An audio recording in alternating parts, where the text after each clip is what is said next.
चलते हैं, चाचा जी से मुलाकात करते हैं। ये इधर फालशों के जो दरख्त हैं वो बहुत घने हैं। मिलता है जो 30 रुपए किलो मिलता है।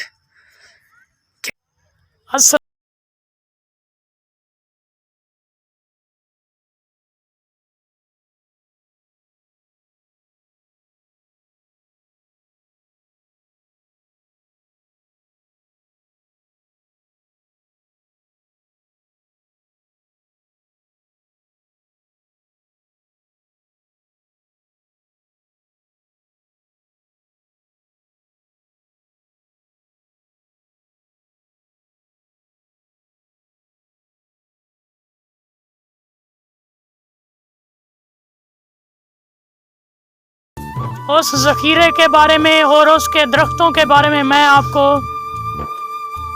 दिखाता हूँ। और मेरे गांव के चंद बच्चे और मेरे छोटे दोस्त वो भी मेरे साथ हैं। ये सामने आप देख रहे हैं। अब अपना टाइम ज़ाया किए बगैर हम अपने मौजू की तरफ बढ़ते हैं। और आज मैं आपको माल्टों के बाग में ले जाता हूँ। और माल्टों के बाग में माल्टों की जो फसल है उस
नाम बताएं। मोहम्मद फहद। आप अपना नाम बताएं। मोहम्मद साद। आपको कैमरे के सामने बात करते हुए झिझक तो नहीं महसूस हो रही? नहीं। ठीक है, अच्छी बात है, गुड। आपका नाम क्या है? मोहम्मद हैदर। आपको कैमरे के सामने बात करते हुए झिझक तो नहीं महसूस हो रही? नहीं।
सब्जी की भी यहाँ पर आपको दिखाई दे रही है।